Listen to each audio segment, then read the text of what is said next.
بسم اللہ والصلاة والسلام علی رسول اللہ۔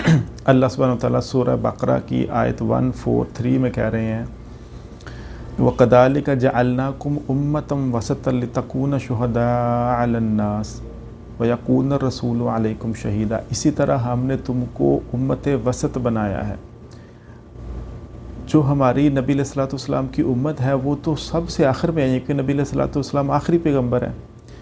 تو جب نبی علیہ الصلوۃ والسلام آخری پیغمبر ہیں اور ہم آخری امت ہیں تو پھر ہم امت وسط کیسے ہوئے؟ تو وسط کا مطلب ہوا کہ درمیانی امت ہے، یعنی کہ ہم ہر اپنے کام میں میانہ روی اختیار کرتے ہیں۔ تو چونکہ ہم میانہ روی اختیار کرنے والی امت ہے اس لیے اللہ تعالیٰ نے ہمارا نام ہی امت وسط رکھا ہے، حالانکہ ہم آخر میں آئے ہیں۔ تو اس میں کس سیکوینس سے آئے ہیں اس کو بارے میں بات نہیں ہو رہی، بلکہ اس بارے میں بات ہو رہی ہے کہ ہم میانہ روی والی امت ہے، کہ ہم ہر کام میں میانہ روی اختیار کرتے ہیں، نہ تو ہم اس ایکسٹریم پہ جاتے ہیں نہ ہم اس ایکسٹریم پہ جاتے ہیں، بلکہ ایک میزان ہے ہمارے اندر، ایک میانہ روی ہے، ایک انصاف ہے ہمارے ہر کام کے اندر۔ سورہ رحمان کی آیتیں ہیں، اللہ سبحانہ تعالیٰ اپنی رحمت کا بیان کر رہے ہیں۔ سورہ رحمان شروع ہی اللہ کے نام رحمان سے ہو رہی ہے کہ اس کام میں کس قدر زیادہ رحمت ہے۔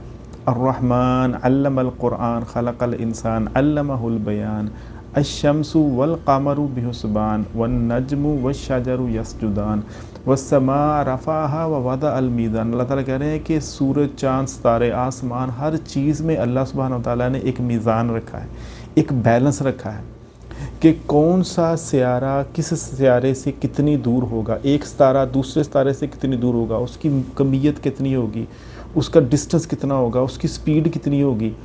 ہر چیز ایک پراپر بیلنس کے ساتھ چل رہی ہے۔ ہر کوئی اپنے ہی مدار میں گھوم رہا ہے، کوئی اپنے مدار سے نکل کے دوسرے کے مدار میں نہیں گھس رہا، کیونکہ وہ بیلنس خراب ہو جائے گا۔ جب بیلنس خراب ہو جائے گا تو یہ ساری کائنات ہی کولیپس ہو جائے گی۔ تو اللہ سبحانہ تعالیٰ ہمیں اس بیلنس کی طرف اشارہ کر کے کہہ رہے ہیں اللہ تطغوا فی المیزان، تو تم بھی میزان میں گڑبڑ مت کیا کرو، ناپ تول میں بھی کمی مت کیا کرو۔ تو اب ہم اس کی تھوڑی سی اگزامپل لے لیتے ہیں کہ ہم امت وسط کیسے ہیں اور ہم میزان پہ کیسے قائم ہیں، اور ہمارا نام اللہ سبحانہ تعالیٰ نے امت وسط کیوں رکھا ہے۔ اس کی بہت ساری اگزامپلیں ہو سکتی ہیں۔ مثلا ایک اگزامپل لے لیتے ہیں، ایک بندہ ایک نوکری کر رہا ہے ایک جگہ پہ، ایک کمپنی میں۔ اب اس نوکری میں وہ اس قدر زیادہ گم ہو گیا ہے کہ اس کو یہ بھی نہیں پتا کہ اس کی اپنی صحت خراب ہو رہی ہے۔ وہ صبح چلا جاتا ہے، رات 9 10 11 بجے تک کام کر رہا ہے، اور جو گھر والے فیملی بیچارے بچے ہیں وہ بیچارے باپ کی شکل دیکھنے، وہ جب باپ آتا ہے تو بچے سو رہے ہوتے ہیں، جب باپ گھر سے جاتا ہے تو بچے سو رہے ہوتے ہیں۔ تو فیملی لائف اس کی مکمل طور پہ ڈسٹرب ہے، جو فیملی ورک لائف بیلنس بالکل ختم ہوا ہے۔ تو یہ جو میزان ہے نا یہ ٹوٹا ہوا ہے اس کی زندگی میں۔ تو یہ کتنی دیر تک چلے گا؟ 2 سال 4 سال 5 سال 6 سال، کچھ نہ کچھ اس میں سے ٹوٹ جائے گا، کیونکہ میزان خراب ہوا ہے نا، وہ پریشر پڑھ پڑھ کے کچھ نہ کچھ ٹوٹ جائے گا۔ یا فیملی خراب ہو جائے گی، یا بچے خراب ہو جائیں گے، یا اس کی صحت خراب ہو جائے گی، یا وہ بیچارہ ہاسپٹلائزڈ ہو جائے گا، کچھ نہ کچھ ہو جانا، کیونکہ یہ زیادہ دیر چلنے والا نہیں ہے، کیونکہ میزان خراب ہوا ہے۔ اگر آپ کائنات کا نظام چیک کریں جو ہزاروں کھربوں کروڑوں اربوں سالوں سے چل رہا ہے، وہ ایک میزان کے تحت چل رہا ہے۔ جب یہ میزان خراب ہوگا تو کرپشن آ جائے گی، تو ظلم آ جائے گا، تو مصیبت آ جائے گی، تو بیماری آ جائے گی، یعنی کہ ہر طرح کی پریشانی بندے کو تب ہی آتی جب اس کا بیلنس خراب ہوتا ہے۔ اب ایک بندہ ہے وہ کہتا ہے جناب میں تو ساری عمر نہ اپنے مسجد سے نہیں نکلنا، میں تو اللہ اللہ کروں گا، میں تو عبادت کروں گا، تو یہ دنیا تو پتہ نہیں کیا چیز ہے، میں دنیا داری میں نے بچوں کو تو صرف قرآن ہی پڑھانا ہے، یہ ان کو صرف مدرسے میں بھیجنا ہے، ان کو دنیا داری کی کوئی چیز نہیں بتانی میں نے کہ یہ دنیا دار ہے ہی خراب۔ تو کیا ہوگا کہ وہ ایک بیلنس کو خراب کر رہا ہے۔ اللہ تعالیٰ نے تو یہ کہا نا ربنا آتنا فی الدنیا حسنہ وفی الآخرۃ حسنہ، کہ اے اللہ ہمیں دنیا میں بھی بھلائی دے اور آخرت میں بھی بھلائی دے۔ تو ہم نے کہا یہ دنیاوی علم ہے تو ہم نے یہ نہیں لینے، ہم تو صرف دینی کام کریں گے، بچہ صرف دین ہی پڑھے گا جی، صرف قرآن حفظ ہی کرے گا۔ تو وہ ایک ایسا بیلنس اس نے خراب کیا ہے جو کہ ان قریب جا کے ایک کوئی نہ کوئی مصیبت ہی لے کے آئے گا۔ یا وہی بچہ کل جب بڑا ہوگا، بچوں والا ہوگا، اس کو روٹی روزی کرنے والا ہے، کوئی اس کے پاس ہنر نہیں ہوگا کہ وہ اپنے بچوں کے لیے روٹی روزی کما سکے۔ اب جب یہ بیلنس ہمارا خراب ہوتا ہے، یہ بیلنس ملٹیپل ڈیفرنٹ وے سے خراب ہو سکتا ہے۔ یہ ہمارا سماجی سسٹم میں بھی خراب ہو سکتا ہے، یہ ہمارا سوشل سسٹم میں بھی خراب ہو سکتا ہے، اکنامکس میں بھی خراب ہو سکتا ہے، ہمارے دینی معاملات میں بھی ہو سکتا ہے، ہمارے دنیاوی معاملات میں بھی ہو سکتا ہے، ہر کام میں بیلنس خراب ہو سکتا ہے۔ اس صحابہ کرام 3 آئے تھے نا نبی علیہ السلام ذکر کے پاس، وہ کہتے ہیں اللہ کے رسول کی عبادت کو پتہ کرنے، تو جب عائشہ رضی اللہ تعالیٰ عنہ نے بتایا تو کہتے ہیں یہ تو تھوڑا ہم اس سے زیادہ کر سکتے ہیں۔ ایک نے کہا میں تو ساری عمر روزہ ہی رکھوں گا، ایک نے کہا میں ساری رات سوؤں گا نہیں، میں نماز پڑھتا رہوں گا۔ تو جب انہوں نے مختلف قسم کے جب دیے نا کیا کہتے ہیں عبادات، اتنی لمبی طویل کہ میں شادی نہیں کروں گا، میں ساری عمر روزے رکھوں گا، میں ساری رات عبادت ہی کروں گا، جب نبی علیہ الصلوۃ والسلام کو پتہ چلا تو آپ کو علیہ الصلوۃ والسلام اس پہ برہم ہوئے، اور آپ نے سب کو اکٹھا کر کہا کہ لوگ پچھلے بھی اسی وجہ سے خراب ہوئے تھے، اسی وجہ سے تباہ ہوئے تھے کہ انہیں اپنے دین میں غلو کیا تھا۔ تو یہ غلو سے ہے کہ بندہ کہے کہ نبی علیہ السلام نے فرمایا کہ میں روزے بھی رکھتا ہوں اور روزہ چھوڑتا بھی ہوں، میں شادی بھی کرتا ہوں اور بچوں کو اپنی فیملی کو بھی ٹائم دیتا ہوں، اور میں رات کو نماز بھی پڑھتا ہوں اور رات کو سو بھی جاتا ہوں، تو جس نے میری سنت سے منہ موڑا وہ مجھ سے نہیں ہے۔ تو لا رہبانیت فی الاسلام، اسلام میں رہبانیت نہیں ہے کہ جناب بندہ کسی پہاڑی علاقے میں نکل جائے اور جناب اللہ اللہ بس کرے اور اس کو دنیا کی کوئی فکر نہیں ہے۔ اچھا، اب یہ تو ایک ایکسٹریم تھی، اب ایک دوسری ایکسٹریم ہے، ان کو صرف سوائے کاروبار کے، سوائے اپنی مٹیریلسٹک ورلڈ کے، ان کو کوئی نماز کا پتہ ہے، نہ روزے کا پتہ ہے، نہ دین کا پتہ ہے، نہ قرآن کا پتہ ہے، نہ ان کے پاس کوئی 10 منٹ ٹائم ہے کہ کوئی قرآن ہی پڑھ لیں، نہ اس کو اللہ کی دین کی کوئی بات سمجھنے کا ٹائم ہے۔ وہ دنیا میں ایسے مگن ہیں، 1 سے 2، 2 سے 4، 4 سے 6، 6 سے 8، بس وہ یہی چکر ہے۔ تو ان کا بھی بیلنس خراب ہے، تو یہ بھی ایک نہ ایک وقت آ کے خراب ہو جائے گا، کیونکہ جب انسان کے اندر اسپرچولی انسان ڈیڈ ہو جاتا ہے تو وہ ڈپریشن کا شکار ہو جاتا ہے، وہ ایک ایسی ٹریپ میں پھنس جاتا ہے، مٹیریلسٹک ٹریپ میں، جس سے نکل نہیں سکتا، وہ خوش نہیں ہوتا ایسا بندہ، کیونکہ الا بذکر اللہ تطمئن القلوب، کہ دلوں کا اطمینان تو اللہ کے ذکر میں ہے۔ اب آپ PhD کر لیں، ڈاکٹر بن جائیں، دنیا جہان کی سیر کر لیں، کوئی فلمیں گانے دیکھ لیں، کچھ کر لیں، اطمینان نہیں ملے گا۔ اطمینان اگر چاہیے تو وہ اللہ کی یاد میں ہے، بس یہ اللہ تعالیٰ نے کہہ دیا ہے۔ اب یہ ڈھونڈ کے دیکھ لیں، 5، 10، 15 منٹ کا یا آدھے گھنٹے کا یا 1 دن کا کہیں اطمینان آپ کو مل جائے گا، سدا کا اطمینان کہیں نہیں ملے گا۔ کیوں؟ کہ وہ بیلنس ہی خراب ہوا ہوگا۔ اب یہ بیلنس ہر چیز میں خراب ہو جاتا ہے، اب کھانے پینے میں ہو رہا ہے، بندہ زیادہ کھائی جا رہا ہے، اللہ تعالیٰ کہتے ہیں کلوا واشربوا ولا تسرفوا ان اللہ لا يحب المسرفین، کہ کھاؤ پیو لیکن اسراف نہ کرو۔ اب اپنی شادی بیاہ پہ دیکھ لیں لوگ کیسے کھا رہے ہوتے ہیں، جیسے پتہ نہیں یہ آخری کھانا ہے ان کا، پھر پیٹ بڑھ جاتا ہے بندے کا، شوگر ہو جاتی ہے، 30-40 سال کی عمر میں بندے کو ہارٹ اٹیک ہو جاتا ہے۔ کیا ہوا جی؟ کھانے پینے میں امبیلنس تھا۔ اب اس امبیلنس نے کیا کیا؟ اس کے اندر بے شمار بیماریاں پیدا کر دی۔ 4-4، 5-5 پراٹھے کھا رہے ہیں جناب صبح شام کی، اور جناب سارے کول ڈرنکس پی رہے ہیں اور پیزے کھا رہے ہیں اور جنک کھا رہے ہیں، پتہ نہیں کیا کچھ کھا پی رہے ہیں۔ جب اتنا کچھ کھانا پینا ہے تو دین دنیا کا تو کوئی پتہ نہیں چلے گا نا۔ اللہ سبحانہ وتعالیٰ قرآن میں کہتے ہیں کہ عباد الرحمن کی صفتیں بیان ہو رہی ہیں، والذین اذا انفقوا لم یسرفوا ولم یقتروا وکان بین ذلک قواما، کہ جو میرے بندے ہو نا عباد الرحمن، جب وہ خرچ کریں، مثلا آپ کسی کے پاس 1 لاکھ روپیہ ہے، تو کہ یار یہ 1 لاکھ روپیہ میرے پاس ہے، میں کسی ہوٹل میں جاتا ہوں، فیملی کو ساتھ لے گیا اور جناب سارا 1 لاکھ روپیہ ایک ہی دن میں خرچ کر کے آ گئے۔ اب کسی رشتہ دار کا بیچارہ کا کوئی بیماری کا مسئلہ تھا، یا کوئی اور کسی کو کھانے کو کوئی روٹی نہیں تھی، کوئی ہمسایہ بیمار تھا، کوئی بھوکا تھا، اس کو دینے کی بجائے اس نے 1 لاکھ روپیہ ایک ہی رات میں خرچ کر لیا، اور اگلے دن اس کے پاس بھی کچھ نہیں ہے۔ تو یہ کیا ہے؟ یہ اس طرف کی ایکسٹریم ہو گئی۔ اور ایک دوسری طرف کی ایکسٹریم ہے، اس کا 1 لاکھ روپیہ تو ہے لیکن وہ کھانے کے لیے بھی استعمال نہیں کر رہا، بچے بھی بھوکے ہیں، کسی کے پاس کتابیں نہیں ہیں، کوئی جوتا نہیں ہے، کپڑا پہننے کے لیے نہیں ہے، لیکن وہ کہہ رہا ہے خبردار اگر میرے سے پیسے مانگے کسی نے تو وہ کنجوسی کر رہا ہے۔ ایک طرف جناب وہ شاہی خرچہ ہے اور ایک طرف کنجوسی آ گئی، تو یہ دونوں ہی غلط ہو گئی۔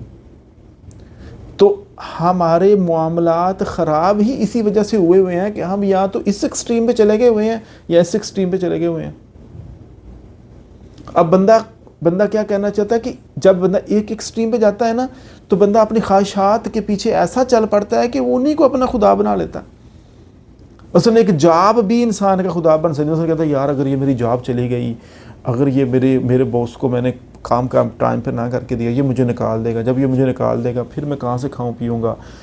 تو وہ اس قدر مگن ہے اپنی جاب میں, صبح و شام اتنا ٹائم لگا رہا ہے کہ جیسے وہی اس کا خدا بن گیا کہ اگر وہ نہ ہوا تو میں تو گیا.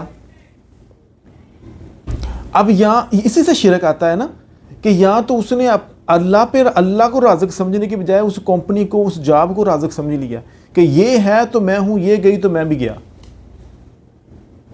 یا بندہ دوسری ایکسٹریم پہ چلا جاتا ہے کہ وہ صبح نوکری پہ جاتا ہی نہیں ہے, اللہ نے اس کی ایک نعمت دی ہے جس سے اسے اپنے بیوی بچوں کا روٹی رزق کما رہا ہے, تو اس پہ وہ شکر ادا کرے. بجائے وہ شکر ادا کرنے کے وہ نعمت کی قدر ہی نہیں کر رہا. وہ کبھی جاتا ہے کبھی نہیں جاتا.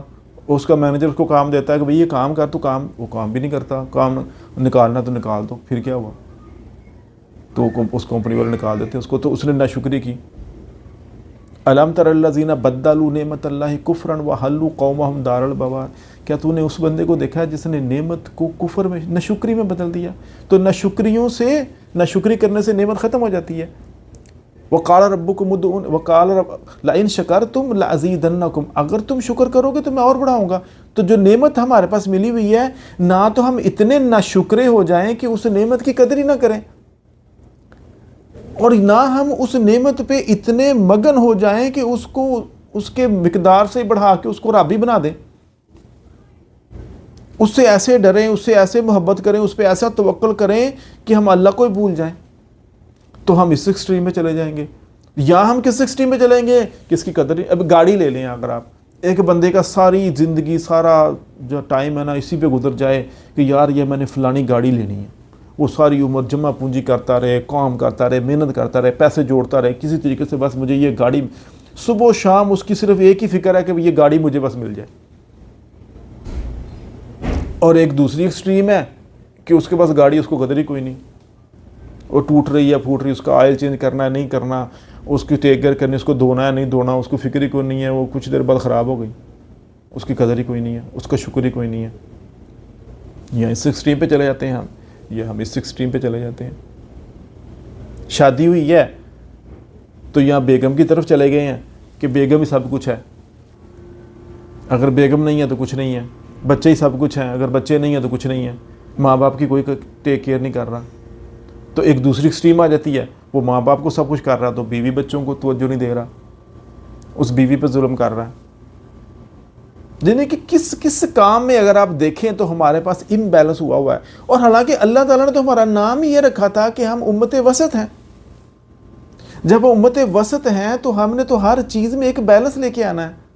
ہم نے دینی تعلیم بھی لینی ہے, ہم نے دنیاوی تعلیم بھی لینی ہے, ہم نے حقوق اللہ کا بھی احترام کرنا ہے, ہم نے حقوق العباد کا بھی خیال رکھنا ہے, ہم نے کچھ خرچ کرنا بھی ہے, کچھ صدقہ بھی دینا ہے, کچھ غریبوں مسکینوں کا بھی خیال رکھنا ہے, کچھ اپنا بھی خیال کرنا ہے, کچھ اپنی صحت کا بھی خیال رکھنا ہے.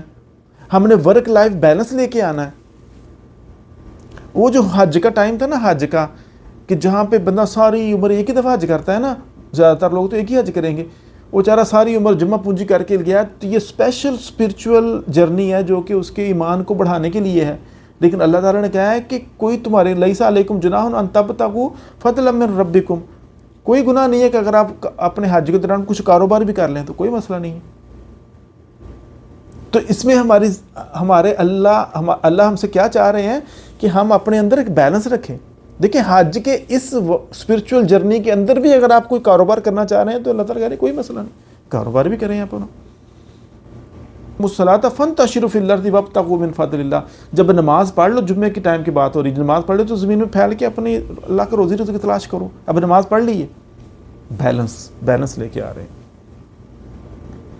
اب جب یہ امبیلنس آپ کی جسم میں کوئی ہو جاتا ہے, مثلا آپ جناب صبح سے لے کر شام تک بیٹھے بس کام ہی کر رہے ہیں اور کوئی ایکسرسائز نہیں, کوئی ایکٹیویٹی نہیں, آپ کے جسم آہستہ آہستہ ختم ہونا شروع ہو جائے گا. آپ نے اٹھنا ہے, آپ نے کچھ ایکٹیویٹی بھی کرنی, کچھ چلیں, کوئی صبح دوپہر شام کچھ کھائیں. آپ نے بیلنس ڈائٹ نہیں لے رہے, آپ صرف ایک ہی طرح کا کھانا کھا رہے ہیں. آپ نے کچھ پروٹین بھی لینی ہے، کچھ کاربوہائیڈریٹس بھی لینے ہیں، کچھ ڈفرینٹ ٹائپ آف فوڈ لینی، تاکہ اپنی ایک بیلنس ڈائٹ ہو نا آپ کی. تو ڈائٹ کے اندر بھی بیلنس رکھنا ہے. اللہ تطغوا فی المیزان، کہ میزان کو خراب نہ کریں.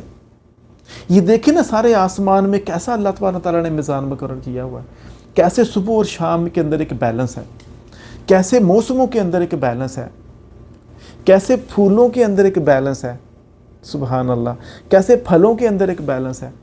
یہ جو ہماری ٹریڈ ہو رہی ہے نا، ایک ملک دوسرے کے ساتھ ٹریڈ کرتا ہے، تو اللہ تعالیٰ نے اس میں بھی بیلنس رکھا ہوا ہے. ایک ملک کے پاس ایک چیز پروڈکٹ ہے، دوسرے ملک کے پاس دوسری پروڈکٹ ہے، تو وہ کسی کے پاس تیل ہے تو کسی کے پاس ایگریکلچر ہے، تو وہ سارے آپس میں ٹریڈ کر رہے ہیں. تو یہ ایک بیلنس بنایا ہوا اللہ تعالیٰ نے. کوئی بندہ جو ہے نا وہ میتھ میں تیز ہے، تو کوئی انگلش میں تیز ہے، کوئی سائنس میں تیز ہے. ڈفرینٹ بیلنس ہے، یہ سوسائٹی کے بیلنس ہے، اللہ تعالیٰ نے یہ بیلنس بنائے ہوئے ہیں.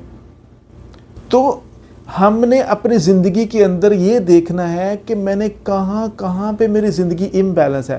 جہاں پہ میری زندگی امبیلنس ہے نا، وہاں پہ مجھے پرابلم ہے، وہاں پہ مجھے ٹینشن ہے، وہاں پہ مجھے مصیبت آ رہی ہے، وہاں سے مجھے درد اور پین آ رہا ہے،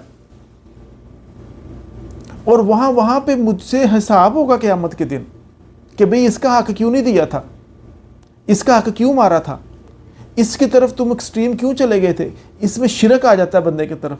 یا اللہ تعالیٰ یہ پوچھے گا اس نعمت کا شکر کیوں نہیں ادا کیا. ثم لتسألن یومئذ عن النعیم، تم سے نعمتوں کے بارے میں پوچھا جائے گا. کیا اس آنکھ کی قدر کی تھی، کیا اس منہ کی قدر کی تھی، کیا اس دانتوں کی قدر کی تھی، یہ ہاتھوں کی قدر کی تھی، یہ جو پانی خوراک کھانا ہم سارا کھا رہے ہیں اس کی قدر کی تھی. اس کی قدر بھی تو کرنی ہے نا. نہ قدری نہ کر دیں ہم، اور نہ ہم ان نعمتوں کو خدائی بنا دیں. تو یہ جو امبیلنس ہماری زندگی میں چل رہا ہے، اس کو نوٹ کریں، ڈھونڈیں کہ میں کھانے پینے میں تو نہیں میرا امبیلنس، سونے جاگنے میں تو نہیں امبیلنس، کہ جو رات کو میں نے سونا ہے میں ساری رات جا کے گزار رہا ہوں اور کام بھی کوئی نہیں کر رہا، اور میں صبح سارا دن سویا رہتا ہوں. کہیں میری زندگی میں یہ امبیلنس تو نہیں آ گیا، کہیں میرے قول و فعل میں تو تضاد نہیں آ گیا، میں کہہ کچھ رہا ہوں کر کچھ رہا ہوں، کہیں میرے اندر کوئی منافقت تو نہیں آ گئی، اس میں امبیلنس ہو گیا، ایمان میں امبیلنس ہو گیا، کہیں میرے فرائض تو نہیں خراب ہو گئے، کہیں میری زندگی میں امبیلنس ہو گیا، کہیں میری رشتہ داریوں میں گڑبڑ تو نہیں ہوگی کہ میں نے اپنے رشتہ داروں کو چھوڑ دیا، میں کسی ایک طرف چل پڑا ہوں. اگر 2 بیویاں تو کسی ایک طرف تو نہیں چلا گیا، دوسری بیچاری اس کو میں پوچھ نہیں رہا، کہ اس میں تو امبیلنس نہیں ہو گیا. کسی پہ میں نے ظلم تو نہیں کر دیا، کسی کا میں نے کوئی مال تو نہیں ہڑپ کر لیا، کسی کی زمین پہ تو نہیں قبضہ کر لیا. کیونکہ یہ جو امبیلنس ہے نا، اللہ تعالیٰ قرآن میں کہہ رہے ہیں کہ یہ جو وَيْلٌ لِّلْمُطَفِّفِينَ الَّذِينَ إِذَا اكْتَالُوا عَلَى النَّاسِ يَسْتَوْفُونَ وَإِذَا كَالُوهُمْ أَوْ وَزَنُوهُمْ يُخْسِرُونَ أَلَا يَظُنُّ أُولَٰئِكَ أَنَّهُم مَّبْعُوثُونَ لِيَوْمٍ عَظِيمٍ يَوْمَ يَقُومُ النَّاسُ لِرَبِّ الْعَالَمِينَ. ان لوگوں کو یہ کوئی پتہ نہیں کہ انہوں نے ایک دن اللہ کے سامنے کھڑے ہونا ہے، پھر اللہ کو حساب دینا ہے کہ جو ناپ تول میں کمی کر دی، تو نے جس کا حق تھا اس کو نہیں دیا، امانت میں خیانت کر دی، دودھ میں ملاوٹ کر دی، مرچوں میں ملاوٹ کر دی، تو سارا بیلنس ہی خراب کر دیا. ہماری خوراک کا ہی بیلنس خراب ہو گیا ہوا ہے، ہر چیز میں ملاوٹ آ رہی ہے، کوئی دوائیاں ڈال کے اس کو خراب کر دیا ہوا ہے طرح طرح کی. تو یہ زندگی میں ہم نے ہر بندہ دیکھے کہ ہمارے پاس امبیلنس کہاں پہ ہوا ہے. اسپرچولی امبیلنس ہوا ہے، اکنامیکلی امبیلنس ہوا ہے، فزیکل باڈی میں امبیلنس ہوا ہے، میری خوراک میں امبیلنس ہوا ہے، میرے معاشرتی نظام میں ہوا ہے، میرے گھر میں ہوا ہے، آفس میں ہوا ہے. کہاں پہ امبیلنس ہوا ہے؟ ان سب چیزوں کو آپ جب بیلنس کر دیں گے نا، تو آپ ایک ایسے معاشرے کی بنیاد رکھ رہے ہیں جو کہ بڑا ہی خوبصورت ہوگا. تو اسی لیے اللہ کہتا ہے کہ لِتَكُونَ شُهَدَاءَ عَلَى النَّاسِ، تاکہ تم یہ امت وسط اس لیے بنایا ہے تمہیں تاکہ تم لوگوں پہ گواہ رہو، کہ جب میرے زندگی میں ایک بیلنس آئے گا نا، تو ایسا مسلمان ہر بندہ دیکھ کے خوش ہوگا ارد گرد، یار یہ کیا کمال کی چیز ہے. لیکن اگر وہ دیکھیں کہ یہ مسلمان کیا ہے یار، ادھر سے نماز پڑھ رہا ہے، ادھر سے دھوکہ دے رہا ہے کسی کو، ادھر سے فراڈ کر رہا ہے، تو یہ امبیلنس ہو گیا نا. تو ایسے مسلمان کو دیکھ کے کافر بھی بھاگ جائے گا. تو ہم کیا خاک گواہی دیں گے ان کے اوپر کہ ہم نے ان کو اللہ کا دین پہنچا دیا تھا. تو ہم امت وسط تب بنیں گے جب ہم اپنے اندر یہ میزان لے کے آئیں گے۔ اللہ تعالیٰ سے دعا ہے کہ اللہ تعالیٰ ہمیں سمجھنے کی اور اس پر عمل کرنے کی توفیق عطا فرمائے۔ السلام علیکم ورحمۃ اللہ وبرکاتہ۔